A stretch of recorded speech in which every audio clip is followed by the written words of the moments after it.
Pataki Ìṣọ̀kan Yorùbá apá kínní. A ò tí ì kó fá nílẹ̀, Ifá sì ti ń ṣe bí àlá. Bó tilẹ̀ jẹ́ pé àwa méjì péré la jọ ń ṣiṣẹ́ lórí àwọn fídíò lójú mi tí àgbéjáde rẹ̀ sì ti tún yá ju ti tẹ́lẹ̀ lọ. Síbẹ̀ ó sì máa ń tó ọ̀sẹ̀ méjì tàbí mẹ́ta nígbà míì ká tó parí iṣẹ́ lórí fídíò kan nítorí àwọn iṣẹ́ míì tó wà lọ́wọ́ wa. Ọ̀pọ̀ èèyàn mọ̀ pé èyí gan-an kọ́ ni ojúlówó iṣẹ́ tó da Iris Media Prospect Service àti Daritun Studio pọ̀ rárá. Ojúlówó iṣẹ́ wa gan pawó gidi ó sì ń pèrò. Àyàbá níṣẹ́ lójú mi, iṣẹ́ ìlú ni.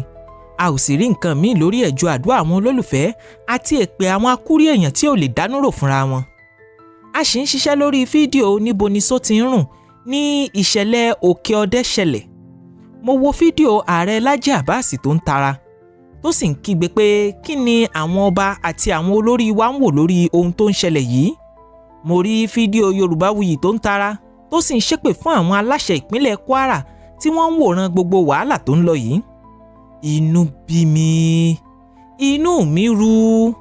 Ká pé ó ṣeé ṣe ni n ò bá pààrọ̀ fídíò tí mo fẹ́ gbé jáde, ṣùgbọ́n lẹ́nu ẹ̀ náà ni mo tún rí àwọn tó yẹ ká máa pè lágbà tó jẹ́ pé kò sí nǹkan míì tó jẹ wọ́n lógún lásìkò yìí ju kí wọ́n máa koná ìṣọ̀kan nínú ìran wa.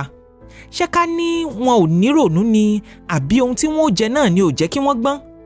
Láti ṣàlàyé kúnná lórí ọ̀rọ̀ yìí, mo ní láti pín àwọn fídíò yìí sí wẹ́wẹ́ ni tí ọ̀kọ̀ọ̀kan ó sì ní àlàyé tirẹ̀ nínú. N ò lè gé e kúrú, n ò sì lè sọ ọ́ lẹ́ẹ̀kan, àfi kí n pín in báyìí kéékèèké. Kódà kéékèèké yìí pàápàá fídíò tó gùn jù ní lójú ẹlòmíì.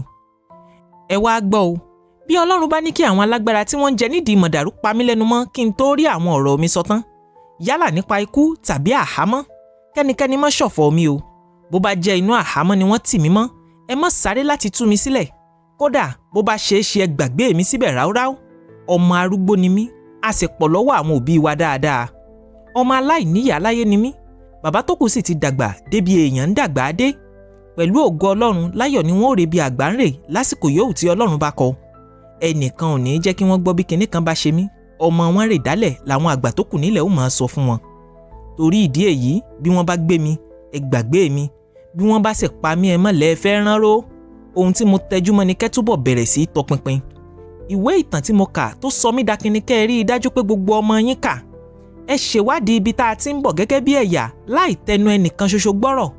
Ẹ gbọ́ lẹ́nu ará iwá, ẹ gbọ́ lẹ́nu èrò ẹ̀yìn, ẹ gbọ́ lẹ́nu ará ọ̀tún àti tòsì kí ẹ sì yan ìpinnu yín.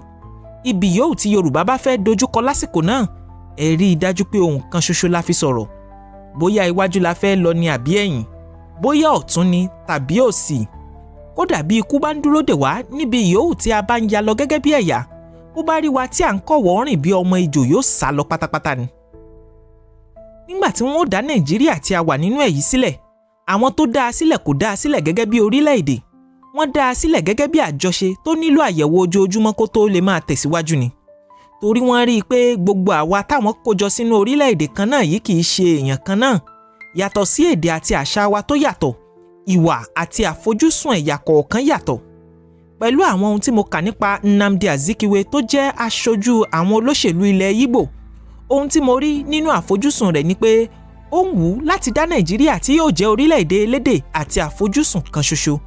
Ó gbàgbọ́ pé bí Nàìjíríà bá fọ́ sí wẹ́wẹ́, àwọn ẹ̀yà oríṣiríṣi tá a kójọ sínú ẹ̀ ó bẹ̀rẹ̀ ogun láàrin ara wọn gẹ́lẹ́ bí a ti ń ṣe ṣáájú kí àwọn òyìnbó tó dé. Bí Yorùbá bá ní ẹ̀yà tirẹ̀, tí Haúsá Fúlàní ní ẹ̀yà tirẹ̀, ogun tí èèbó bá wa lórí ẹ̀ tó gba Ìlọrin lọ́wọ́ Yorùbá lè bẹ̀rẹ̀ lákọ̀tun.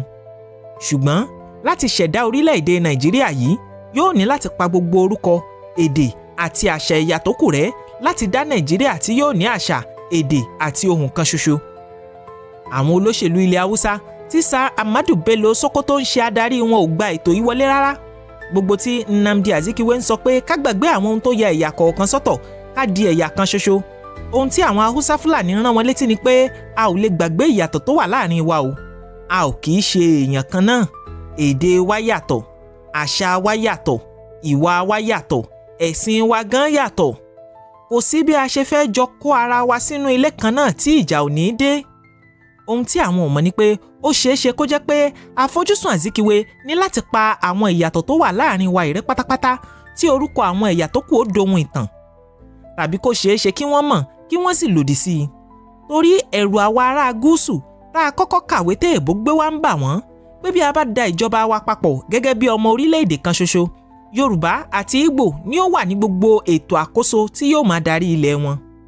Kí wá lètò òṣèlú Yorùbá tí bàbá wa Olóyè Ọbáfẹ́mi Awólọ́wọ̀ ń ṣojú wa gbé kalẹ̀. Láti ìbẹ̀rẹ̀ pẹ̀pẹ̀, Awólọ́wọ̀ ò gbàgbọ́ nínú Nàìjíríà gẹ́gẹ́ bí orílẹ̀-èdè elédè kan. Kò sí bí a ṣe lè di orílẹ̀-èdè elédè kan ṣoṣo tí ẹ̀yà kan ò ní gbé èkejì mì. Gẹ́lẹ́ bí àwọn ará ilẹ̀ Haúsá sì ṣe ń bẹ̀rù àwa ará apá gúúsù Nàìjíríà, náà ni Awólọ́wọ̀ fúnra ẹ̀ ń fura sí Nnamdi Azikiwe tó mú létí àwa Yorùbá pé òun àti àwọn ọmọ ẹ̀yà rẹ̀ tí wọ́n kún inú ẹgbẹ́ òṣèlú NCNC fẹ́ sọ ara wọn di olùjẹgàba lórí àwọn ará ìyà tó kù. Ẹgbẹ́ òṣèlú NCNC yìí lẹ́gbẹ́ alákùkọ tí àpèjá rẹ̀ jẹ́ National Council of Nigerian Citizens. Ohun tí Awólọ́wọ̀ ṣe torí ẹ̀dá ẹgbẹ́ ọlọ́pẹ Action Group sílẹ̀ rí pé kó jẹ́ ẹgbẹ́ òṣèlú Yorùbá tí yóò fi ọwọ́ NCNC síbi ọwọ́ gbé níbikíbi nílẹ̀ Yorùbá. Nígbà tí wọ́n dé ọ̀dọ̀ àwọn bìrìtìkó lọ́hùn lọ́dún 1954 tí ìjọba amúnisìn tó ń ṣàkóso Nàìjíríà ní ká wá sọ̀rọ̀ lórí irú òfin ìṣẹ̀dálẹ̀ tí a fẹ́ kó darí Nàìjíríà lẹ́yìn tí àwọn bá gbé e sílẹ̀ fún wa pé ká máa darí nǹkan wa fúnra wa. Ètò òṣèlú tí Azikiwe ń béèrè fún ní ètò òṣèlú tí yóò kó púpọ̀ nínú gbogbo agbára Nàìjíríà sí ibi yòówù tí a bá fi ṣe olú-ìlú bí Àbújá, tó fi jẹ́ pé bí gbogbo Nàìjíríà bá pawọ́, Àbújá la ó kó lọ. Bí gómìnà bá fẹ́ ṣe títì, tó bá fẹ́ gbẹ́ gọ́tà, yóò káwọ́ sẹ́yìn lọ sàbújá lọ gbowó tí yóò fi ṣe ni. Bí àwọn agbésùnmọ̀mí bá ń dà á láàmú, yóò lọ bá wọn l'Àbújá pé kí wọ́n gba òun ìyà ń jẹ àwọn ará ìlú òun ni. Ètò òṣèjọba yìí ni wọ́n ń pè ní unitary. Ṣùgbọ́n ètò ìjọba tí Awólọ́wọ̀ tẹnumọ́ ni ètò ìjọba ẹlẹ́kùnjẹkùn tá à ń pè ní federalism. Kí oníkálukú pawó ní ìpínlẹ̀ rẹ̀ kó sì fi ṣètò ìdàgbàsókè àwọn èèyàn rẹ̀ láì ní láti lọ sí olú-ìlú kankan. Kí ìpínlẹ̀ kọ̀ọ̀kan ní ọlọ́pàá tiẹ̀ láti dáàbò bo àwọn èèyàn rẹ̀ láì ní láti lọ bẹ̀ wọ́n l'Àbújá pé kí wọ́n bá òun bá kọmíṣánná ọlọ́pàá ìpínlẹ̀ òun sọ̀rọ̀ kò ṣeṣẹ́ bí iṣẹ́. Bí ìjọba ò bá dá sí ohunkóhun tó ní í ṣe pẹ̀lú ẹkùn kọ̀ọ̀kan tàbí ìpínlẹ̀ bá a ṣe ní lónìí, ìwọ̀nba ní kí ohun tí wọ́n ò bá dá sí mọ́. Bó bá jẹ́ ètò òṣèlú yìí là ń lò ní, bí ìpínlẹ̀ kan bá ní ìdàgbàsókè àti àlàáfíà, gómìnà àti àwọn aráàlú bẹ̀lẹ́ òkì. Bí ìpínlẹ̀ kan bá sì ń dàrú tí kò ní ìdàgbàsókè, gómìnà àti àwọn aráàlú bẹ̀ náà lẹ́ ó bi léèrè ọ̀rọ̀. Azikiwe tako ètò yìí ní London bí ìgbà tí orogún méjì bá ń bá ara wọn jiyàn níwájú ọkọ wọn ni. Ó ní ìròrí ẹ̀yàmẹ̀yà ló wà lórí Awólọ́wọ̀ tó fi ń sọ̀rọ̀ báyìí. Ètò rẹ̀ yìí ò ní mú ìṣọ̀kan bá Nàìjíríà. Ohun tí ẹnu wa ṣe gbà á rèé láti sọ pé ètò òṣèjọba oníríjíọ̀nù tó jẹyọ látara Littleton Constitution tá a lò lásìkò òṣèjọba olóṣèlú àkọ́kọ́ ní Nàìjíríà, ìjọba Awólọ́wọ̀ ni. Lóòótọ́, ètò tó jẹyọ látara àpérò ni, ṣùgbọ́n Awólọ́wọ̀ ló dúró lé Azikiwe lọ́rùn pé ìjọba ẹlẹ́kùnjẹkùn nìkan ló lè fún Nàìjíríà lálàáfíà àti ìtẹ̀síwájú. Ọ̀rọ̀ tó farapẹ́ ti Awólọ́wọ̀ yìí náà sì ni àwọn olóṣèlú òkè ọ̀yá gùnlé lọ́rọ̀ òun fi ṣeé ṣe. Nígbà tá ó dìbò àkọ́kọ́ nínú ètò òṣèjọba yìí, ẹgbẹ́ NCNC tó kún fún àwọn olóṣèlú ẹ̀yà Ìgbò àti ẹgbẹ́ ọlọ́kọ̀ Northern People's Congress tó kún fún àwọn olóṣèlú ẹ̀yà ilẹ̀ Haúsá ló gba àkóso Nàìjíríà. NCNC yìí ló darí ilẹ̀ Yíbò, NPC tó jẹ́ ẹgbẹ́ òṣèlú ilẹ̀ Haúsá ló darí ìjọba òkè ọya. Ẹgbẹ́ ọlọ́pẹ Action Group tí Awólọ́wọ̀ sì dá sílẹ̀ ló ń ṣàkóso Western Region tó jẹ́ ìjọba ilẹ̀ Yorùbá. Lásìkò tí à ń lo ètò ìjọba ẹlẹ́kùnjẹkùn yìí, bí a bá pa gbogbo àṣeyọrí ìpínlẹ̀ tí wọ́n fọ́ Western Region sí lónìí papọ̀, àpapọ̀ wọn ò tí ì ṣe àṣeyọrí tí Western Region ìgbà náà ṣe lábẹ́ àkóso Action Group tí Awólọ́wọ̀ darí. Àpapọ̀ ìpínlẹ̀ South West ti ẹ̀ kéré, ẹ pa gbogbo ìpínlẹ̀ 36 Nàìjíríà papọ̀ kí ọ̀kankan nínú wọn wá sọ pé àṣeyọrí ìjọba òun ju ti ìjọba Western Region lọ nígbà First Republic Nàìjíríà. Láìsí epo rọ̀bì, Awólọ́wọ̀ fi àwọn àgbẹ̀ ṣe ìfẹ̀yìntì. Wọ́n náwó kòkó, wọ́n náwó obì, wọ́n ṣètò iléèwé ọ̀fẹ́, ètò ìwòsàn ọ̀fẹ́ tó fi dórí ìwé tí àwọn ọmọ iléèwé ó kà níjọba ń pèsè fún wọn. Bí èèyàn bá rí jẹ tó rí mu, tó yó tán ní í ṣe nǹkan kààyà tí jẹ́ káyé mọ̀ pé ayé òun ti dáa. Bẹ́ẹ̀ gẹ́lẹ́ náà níjọba rí. Bíjọba ò bá jẹun kó yó tán, kò ní ronú láti ṣe nǹkan kààyà káyé wá rí i. Ìgbà Dubai rí jẹ tó fọwọ́ rọrí ló ronú pé òun fẹ́ kọ́lé olókè tó ga jùlọ lágbàáyé tí wọ́n ń pè ní Burj Khalifa. Yàwá Wàrà ní Cocoa House tí ń bẹ níbàdàn lónìí. Burj Khalifa Western Region ni nígbà tí wọ́n kọ́ lọ́dún 1965. Kò sí ilé kan tó jẹ́ ti ọmọ adúláwọ̀ tá a fowó àti àágùn ọmọ adúláwọ̀ kọ́ tó ga tó Cocoa House lọ́dún 1965 ní gbogbo Nàìjíríà àti Áfíríkà lápapọ̀. Nigerian Television Authority Ìbàdàn tá à ń pè ní NTA lónìí, WNTV ní bẹ̀rẹ̀ pẹ̀pẹ̀ ayé ẹ̀, Western Nigerian Television. Kò sí ibì kan ṣoṣo ní gbogbo Áfíríkà, kódà tó fi dórí àwọn orílẹ̀-èdè kan ní Europe tó wà nílẹ̀ aláwọ̀ funfun lọ́hùn-ún tí wọ́n ní ilé-iṣẹ́ tẹlifíṣàn nígbà tí Western Region tó jẹ́ tilẹ̀ Yorùbá ní pẹ̀lú àwọn irinṣẹ́ tó dángájá. Èyí tó jẹ́ àhesọ tí n ò tí ì rí ẹ̀rí fi fẹsẹ̀ múlẹ̀ nínú àṣeyọrí Western Region, kódà n ò bá ti dárúkọ ẹ̀ rárá, ṣùgbọ́n ẹnu àgbà Professor Ọ̀jọ̀gbọ́n Bánjí Akíntóyè láti gbọ́ ọ. Èèyàn ò sì lè kàwé gboyè Professor kó sọ̀rọ̀ láì ní ẹ̀rí, pàápàá nígbà tó tún jẹ́ pé àwọn wà nínú ìṣèjọba AG tó ṣàkóso Western Region nígbà náà. Ọmọ Awólọ́wọ̀ ni wọ́n. A rí gbọ́ pé Western Region ní àjẹṣẹ́kù débi pé wọ́n ń fún ìjọba Nàìjíríà ní grant, owó ìrànwọ́ láti fi ṣètò yòówù tó bá fẹ́ ṣe fún orílẹ̀-èdè lápapọ̀. Grant kì í ṣe gbèsè o, owó àdíjú kólẹ̀ tá ò retí kí wọ́n san padà ni. Gbogbo àṣeyọrí ìṣeéṣe nítorí kò sí ẹni tó ń darí àlámọ̀rí Western Region àfi àwọn ọmọ Western Region. Gbogbo owó tó bá pa, sàdákà ló ń yọ fún ìjọba àpapọ̀ Nàìjíríà tó wà ní ìpínlẹ̀ Èkó nígbà náà. Ojúṣe Yorùbá ni láti rí i dájú pé ayé Yorùbá dáa. Ojúṣe Yorùbá ni láti rí i dájú pé ètò ààbò Yorùbá kò mẹ́hẹ. Ọmọ Yorùbá ni ọlọ́pàá Yorùbá, abẹ́ àkóso ìjọba Yorùbá sì ni wọ́n wà. Ọmọ Yorùbá làwọn tó ń rorí fún ìdàgbàsókè àti ìṣòro Yorùbá, abẹ́ àkóso ìjọba Yorùbá sì ni wọ́n wà. Wọ́n mọ̀ pé bí àwọn ṣe ń rorí fún ilẹ̀ Yorùbá yìí làwọn Ìgbò ń rorí fún ilẹ̀ wọn, bẹ́ẹ̀ náà làwọn ọmọ Haúsá ń rorí fún ilẹ̀ wọn. Kò sẹ́ni tí yóò fẹ́ kí ayé ẹ̀yà òun bàjẹ́ lásìkò tó oníkálukú ń ronú bí ayé ẹ̀yà òun ó ṣe dáa. Ìjọba oníkálukú ń ronú bí òun ó ṣe nǹkan àrà tí yóò tayọ ohun tí ìjọba ibòmíì ṣe fáwọn èèyàn rẹ̀ ni. Kì í kúkú ṣe pé àwọn olóṣèlú ìgbà náà ò kówó jẹ o, ṣùgbọ́n wọ́n ń ṣiṣẹ́. Kò sì sí aṣáájú tí yóò fẹ́ kí wọ́n fi aṣáájú ẹ̀yà míì bú òun.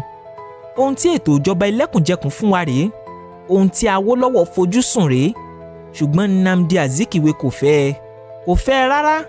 Kódà lẹ́yìn tá a gbòmìnira lọ́dún 1960 tí yóò sọ̀rọ̀ gẹ́gẹ́ bí pírẹ́sídẹ̀ǹtì alẹ́numọ́lẹ̀ pàṣẹ tí wọ́n fi jẹ, igbe Nàìjíríà kan, kádàrá kan lòun àti àwọn ọmọ ẹgbẹ́ alákùkọ NCNC rẹ̀ ṣe ń pa kiri. Kí gbogbo ẹ̀yà Nàìjíríà kówó àti agbára jọ fún Nàìjíríà, kí wọ́n wá káwọ́ pọ̀nyìn sẹ́yìn dúró lẹ́nu ọ̀nà rẹ̀ kí wọ́n tó gbowó tí wọ́n lè fi ṣe ohunkóhun nípínlẹ̀ wọn. Báyìí lohun gbogbo ń lọ títí di ọjọ́ 15 oṣù kínní ọdún 1966, ọdún kẹfà lẹ́yìn tá a gbòmìnira. Àwọn ológun tó jẹ́ púpọ̀ nínú wọn jẹ́ ọmọ ẹ̀yà Ìgbò jí nídàájí kùtùkùtù pa àwọn olóṣèlú Nàìjíríà. Wọ́n pa àwọn àgbà olóṣèlú àti ológun ilẹ̀ Haúsá. Wọ́n pa àwọn àgbà olóṣèlú àti ológun ilẹ̀ Yorùbá. Ṣùgbọ́n ṣáájú ọjọ́ tí ìpànìyàn yìí ó bẹ̀rẹ̀, ọ̀rọ̀ burúkú kì í bá kún nílé. Nnamdi Azikiwe ti rin ìrìn àjò lọ sílùú Èbó. Ó lára òun ò yá, òun fẹ́ lọ sinmi. Ẹni tó jẹ́ olórí ilẹ̀ Ìgbò nígbà náà, olóyè Michael Okpara, ó náà re London ṣáájú àsìkò náà. Ó lóun lọ fún ìsinmi ọlọ́jọ́ ráńpẹ́.